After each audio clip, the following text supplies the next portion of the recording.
इस current affairs funda में आप सभी का स्वागत है। मैं हूं आपके साथ अभिषेक शर्मा और इस वीडियो में हम 22 फरवरी तक के सभी इंपॉर्टेंट करंट अफेयर्स कवर करने वाले हैं। वीडियो को अंत तक जरूर देखिएगा, काफ़ी कुछ आपको आज जानने के लिए मिलने वाला है। चलिए फिर करते हैं शुरुआत इस वीडियो सेशन की। राष्ट्र प्रथम 82 वर्षों की स्वर्णिम गाथा पुस्तक का विमोचन किसने किया?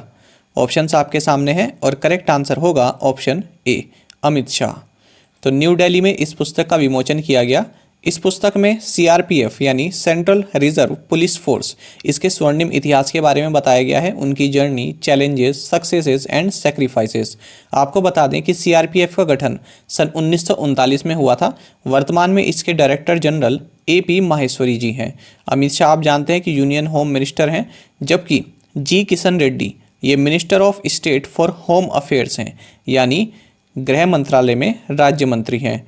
और गृह सचिव कौन है, होम सेक्रेटरी कौन है? ये है अजय भल्ला। साथ ही आपको ये भी जानना चाहिए कि सीआरपीएफ का जो मोटो है ये है सेवा और निष्ठा। उस भारतीय टेनिस खिलाड़ी का नाम बताइए जिसने हाल ही में अपनी रूसी पार्टनर या साथी कामिला राखोवा के साथ फिलिप आइलैंड ट्रॉफी जीतकर अपने पहले WTA खिताब को हासिल किया। WTA का मतलब होता है विमेंस टेनिस एसोसिएशन। तो इसमें करेक्ट आंसर रहेगा आपका ऑप्शन बी, अंकिता रैना। अंकिता रैना वैसे गुजरात से हैं और इन्होंने अपनी रशियन पार्टनर कामिला राखीमोवा के साथ मिलकर WTA 250 डबल्स टाइटल जीता है। साथ ही आपको बता दें कि अब ये टॉप 100 रैंकिंग में आ जाएंगी और टॉप 100 में आने वाली सानिया मिर्जा के बाद ये दूसरी इंडियन विमेन प्लेयर बन जाएंगी। किस मंत्रालय ने स्थानीय के लिए मुखर, जिसे इंग्लिश में बोलते हैं वोकल फॉर लोकल, इस थीम पर, इस विषय पर हुनर हाट का आयोजन किया? तो ये आयोजन किया गया है मिनिस्ट्री ऑफ माइनॉरिटी अफेयर्स के द्वारा। तो ये करंट अफेयर इसलिए लिया गया है क्योंकि हाल ही में राजनाथ सिंह ने हुनर हाट का 26वां एडिशन इनोग्रेट किया है। और साथ ही आपको ये भी जानना चाहिए कि इसका थीम रहा है वोकल फॉर लोकल। थीम आपके एग्जाम में पूछ लिए जाते हैं। तो इसमें 600 से ज़्यादा आर्टिशंस और क्राफ्ट्समैन ने जो है इन अपने प्रोडक्ट्स, अपनी कला को शोकेस किया। और माइनॉरिटी अफेयर्स मिनिस्टर हैं मुख्तार अब्बास नकवी और minister of state for minority affairs हैं किरण रिजिजू। किसने डेनियल मेदवेदेव को हराकर अपना 9वां ऑस्ट्रेलियन ओपन खिताब जीता? तो ये जीता है नोवाक जोकोविच ने। तो इन्होंने वैसे तो हैट्रिक लगाई है, 2019 में भी जीता, 20 में भी जीता और 21 में भी जीता। इससे पहले 2008 में भी जीता और उसके बाद भी ये जीतते आए हैं। तो इनका ये 9वां ऑस्ट्रेलियन ओपन खिताब है और ये सर्बिया से हैं और इन्होंने हराया है डेनिल मेदवेदेव को, ये रशिया से हैं। और ओवरऑल इन्होंने अपना 18वां ग्रैंड स्लैम टाइटल जीता है, ये भी आपको याद रखना चाहिए। साथ ही फ्रेंड्स आपको ये भी बता दें, राजीव राम ये एक अमेरिकन प्रोफेशनल टेनिस प्लेयर हैं। तो अगर आपके एग्जाम में कभी पूछा जाए तो आप इनको इंडियन मत करना, ये अमेरिकन प्रोफेशनल टेनिस प्लेयर हैं। ये मैंने एक एक्स्ट्रा फैक्ट आपको बता दिया है, तो आप इसको भी नोट डाउन कर लीजिएगा। अंतर्राष्ट्रीय मातृभाषा दिवस यानी इंटरनेशनल मदर लैंग्वेज डे ये किस दिन मनाया जाता है? तो ये मनाया जाता है 21 फरवरी को। तो 1999 से यूनेस्को जो है इसको मनाता आ रहा है, यानी उस 1999 में डिक्लेयर किया था कि 21 फरवरी को इंटरनेशनल मदर लैंग्वेज डे मनाया जाएगा। इसका थीम इंपॉर्टेंट रहेगा fostering multilingualism for inclusion in education and society. 11वें भारत यूरोपीय संघ माइक्रो इकोनॉमिक संवाद में भारतीय प्रतिनिधिमंडल का नेतृत्व किसने किया है? ऑप्शंस आपके सामने हैं और करेक्ट आंसर होगा ऑप्शन ए, तरुण बजाज। तरुण बजाज कौन है? ये डिपार्टमेंट ऑफ इकोनॉमिक अफेयर्स में सेक्रेटरी हैं। कितनी महिला वैज्ञानिकों को विज्ञान और इंजीनियरिंग अनुसंधान बोर्ड यानी science and engineering research board, इन्होंने महिला उत्कृष्टता पुरस्कार 2021 से सम्मानित किया? तो ये किया गया है 4 महिला वैज्ञानिकों को और इनको 15 लाख जो है की धनराशि भी दी जाएगी ताकि अपनी जो रिसर्च है उसको अगले आगे 3 साल तक उसको परसू कर सकें। साथ ही आपको भी जानना चाहिए कौन कौन है ये 4 महिलाएं। शोभना कपूर, अंतरा बनर्जी, सोनू गांधी एंड रितु गुप्ता। निम्नलिखित में से किसने KKFI 2021 kho kho super league championship trophy जीती? ऑप्शंस आपके सामने हैं और करेक्ट आंसर होगा ऑप्शन डी, पहाड़ी बिल्लास। तो KKFI यानी kho kho federation of India, इन्होंने एक kho kho super league championship trophy आयोजित कराई है और उसमें पहाड़ी बिल्लाज ने पैंथर्स को हराकर ये चैंपियनशिप जीत ली है। मानवाधिकार परिषद यानी ह्यूमन राइट्स काउंसिल की सलाहकार समिति के अध्यक्ष के रूप में चुने जाने वाले पहले भारतीय कौन बन गए हैं? तो ये बन गए हैं अजय मल्होत्रा। और जो अजय मल्होत्रा है ये इससे पहले रशियन फेडरेशन में भी भारत के एम्बेसडर के रूप में कार्य कर चुके हैं।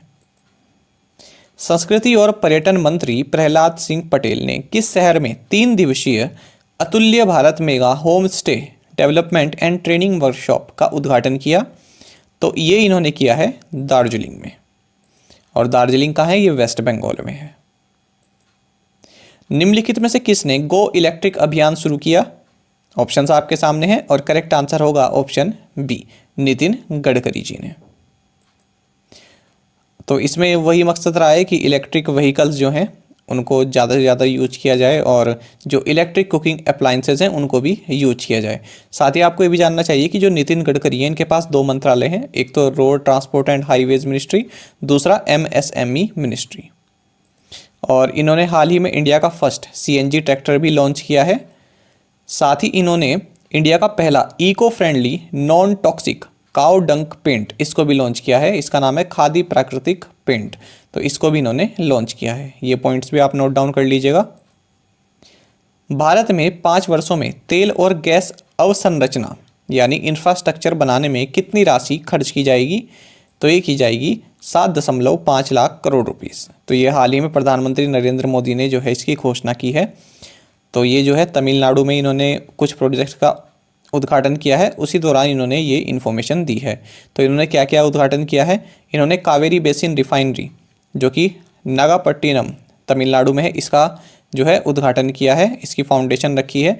साथ ही इन्होंने Ramanathapuram Thoothukudi natural gas pipeline और गैसोलीन डीसल्फराइजेशन यूनिट जो कि Chennai petroleum corporation limited Manali में है, तो इसको भी इन्होंने लॉन्च किया है। फ्रेंड जो ये मनाली लिखा है ये तमिलनाडु में है, तो एक यहाँ का ये इंडस्ट्रियल रीजन आप मान सकते हैं, तमिलनाडु में है ये।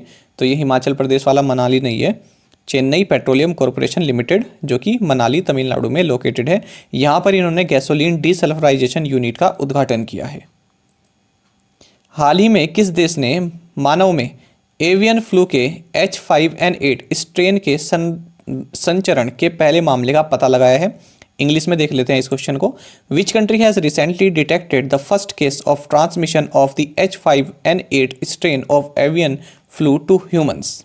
तो यानी मानव में इस एवियन फ्लू के स्ट्रेन का पता किस कंट्री ने जो है WHO को दिया है कि हमारे यहाँ पाया गया है?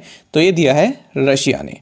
Russia says detected first case of H5N8 avian flu in humans. तो फ्रेंड्स ये एक स्ट्रेन है एवियन फ्लू का। और आपको ये भी बता दें कि जो H5N8 है ये इन्फ्लुएंजा A वायरस का एक सब टाइप है और इसमें जो होता है ये बर्ड्स मैमल्स में फ्लू लाइक सिम्टम्स बन जाते हैं। और जो ज़्यादातर जाने वाला स्ट्रेन है इसका नाम होता है H1N1, ये आपने सुना भी होगा। भारत और किस देश ने वीज़ा सुविधा और चमड़ा प्रौद्योगिकी से संबंधित 2 समझौतों पर हस्ताक्षर किए हैं? तो ये किए हैं यूथोपिया के साथ।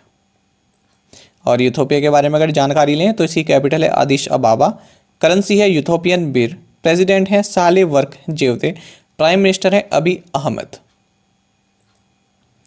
हेलिना सेना संस्करण, ध्रुवस्त्र वायुसेना संस्करण, मिसाइल सिस्टम जो हाल ही में खबरों में थे किसके द्वारा विकसित किए गए हैं? तो ये किए गए हैं DRDO के द्वारा विकसित, यानी defence research and development organisation के द्वारा। तो फ्रेंड्स हाल ही में जो है इनका एक जॉइंट यूजर ट्रायल किया गया है, कहाँ पर? पोखरन डिजर्ट इन राजस्थान में। आपको बता दें कि जो हेलिना एंड ध्रुवस्त्र हैं ये 3rd generation anti tank guided missiles हैं जो कि डायरेक्ट हिट मोड और टॉप अटैक मोड इन दोनों में ऑपरेट कर सकते हैं। DRDO की बात करें तो 1958 में इसकी स्थापना की गई थी। GS सतीश रेड्डी इसके चेयरमैन हैं। भारतीय नौसेना का जहाज प्रलय किस देश में नावडेक्स 2021 और आईडेक्स 2021 में भाग लेने पहुंचा? तो ये पहुंचा है आबू धाबी। आबू धाबी जो है ये संयुक्त अरब अमीराती कैपिटल है यूएई की कैपिटल है, तो यहाँ पर ये पहुँचे हैं। साथ ही आपको ये भी जानना चाहिए कि जो यूएई है इसकी कैपिटल अबू धाबी है, मैंने आपको बता दिया। इसी करेंसी है यूनाइटेड अरब एमिरेट्स दिरहम। प्रेसिडेंट है खलीफा बिन जायद अल नहयान और यहाँ के vice president and prime minister हैं शेख मोहम्मद बिन राशिद अल मखतूम। विश्व बैंक की एक रिपोर्ट के अनुसार सड़क दुर्घटनाओं में दुनिया भर में होने वाली मौतों में भारत का हिस्सा कितने प्रतिशत है? ऑप्शंस आपके सामने हैं और करेक्ट आंसर होगा ऑप्शन ए 11%। तो भारत में दुनिया के 1% वाहन हैं, पर सड़कों पर वाहन दुर्घटनाओं के चलते विश्व भर में होने वाली मौतों में 11% मौत भारत में होती हैं। ऐसा कहा गया है वर्ल्ड बैंक की एक रिपोर्ट में, जिसका टाइटल रहा है traffic crash injuries and disabilities the burden on India society. तो रिपोर्ट आप याद रखिएगा, डायरेक्ट इस तरह से पूछा जा सकता है कि traffic crash injuries and disabilities the burden on India society ये किसके द्वारा लॉन्च की गई है रिपोर्ट? तो आंसर रहेगा वर्ल्ड बैंक। अब देखते हैं प्रीवियस असाइनमेंट क्वेश्चंस के answer. Where is the Shivneri fort located? Junnar, Pune district, Maharashtra. What is the capital city of Seychelles? Victoria. Chandoli national park is in which state? Maharashtra. Where is the national institute of virology located? Pune. Where is the headquarters of OPEC organization of petroleum exporting countries located? Vienna in Austria. अब देखते हैं आज के assignment questions. इससे पहले friends, अगर आपको हमारा करंट अफेयर्स अच्छा लगता है तो आप वीडियो को लाइक ज़रूर किया कीजिए, शेयर ज़रूर किया कीजिए। देखिए कंटेंट बनाने में काफ़ी मेहनत लगती है, लेकिन हमारे डेली जो व्यूज़ आते हैं वो यही रहते हैं 1000 से लेकर 1500 तक, और 6-7 महीने हो गए हैं करंट अफेयर्स बनाते हुए भी, लेकिन ये व्यूज़ जो हैं बढ़ नहीं रहे हैं और आप लोगों को पसंद भी आते हैं करंट अफेयर्स। तो फ्रेंड्स, आपसे बस इतनी ही रिक्वेस्ट है कि आप करंट अफेयर्स को जिस भी ग्रुप में आप जुड़े हैं वहाँ पर एक बार शेयर ज़रूर किया कीजिए। इतना ही केवल हम आपसे एक्सपेक्ट करते हैं। तो देख लेते हैं हम assignment questions. Erbil city is in which country? What is the capital city of Venezuela? Which states celebrate their statehood day on 20th February? Foreign secretary Harshvardhan Shringla is on a 2-day official visit to which country? The 391st birth anniversary of Chhatrapati Shivaji Maharaj was observed on which date?